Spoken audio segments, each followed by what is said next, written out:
Let's talk about something that a lot of women over 45 are dealing with.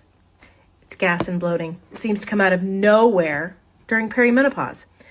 Here's what's really going on. It's not just about estrogen and progesterone. What's happening is that your digestion has started to slow down. And that can be partly due to hormone changes, but it's also from things like low stomach acid, gut imbalances, or even chronic stress. So if you're reacting to foods that you never used to react to, it may just be that your gut bacteria are out of balance, because that can lead to things like gas and bloating every time you eat those foods. So it's not necessarily the food's fault.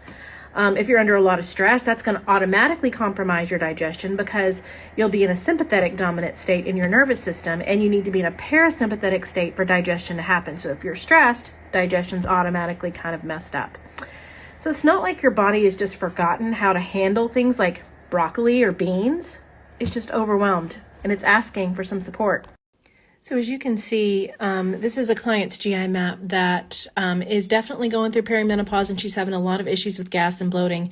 But if you look, you can see that there are lots of low bacteria counts, especially these big two down here. They're the phyla, they're bigger categories. This indicates that her gut microbiome is really not balanced out proportionately. She's very low in good bacteria, and then this can be one of the factors as to why she's having such severe gas and bloating.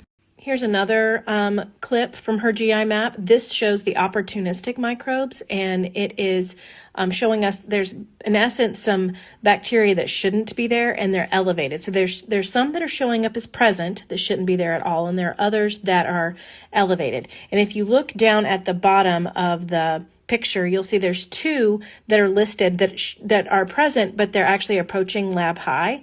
And these two are directly related to gas and bloating. So you can see how easily your microbiome can affect the symptoms that you're having. It's not just about your hormones, and it's not just about the broccoli.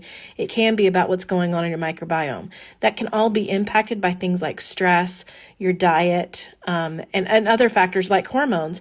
But you don't have to live like this. You don't have to think that this is normal. There are things that you can do about it.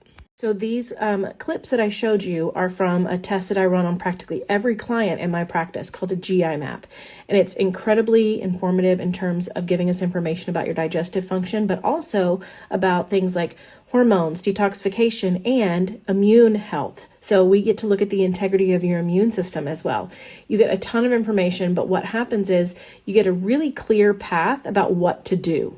Okay, so yes, you have your symptoms, and here's the data to back them up, and this is what this means, and this is what we do about it. So there's no more guesswork. There's no more wondering what's causing it.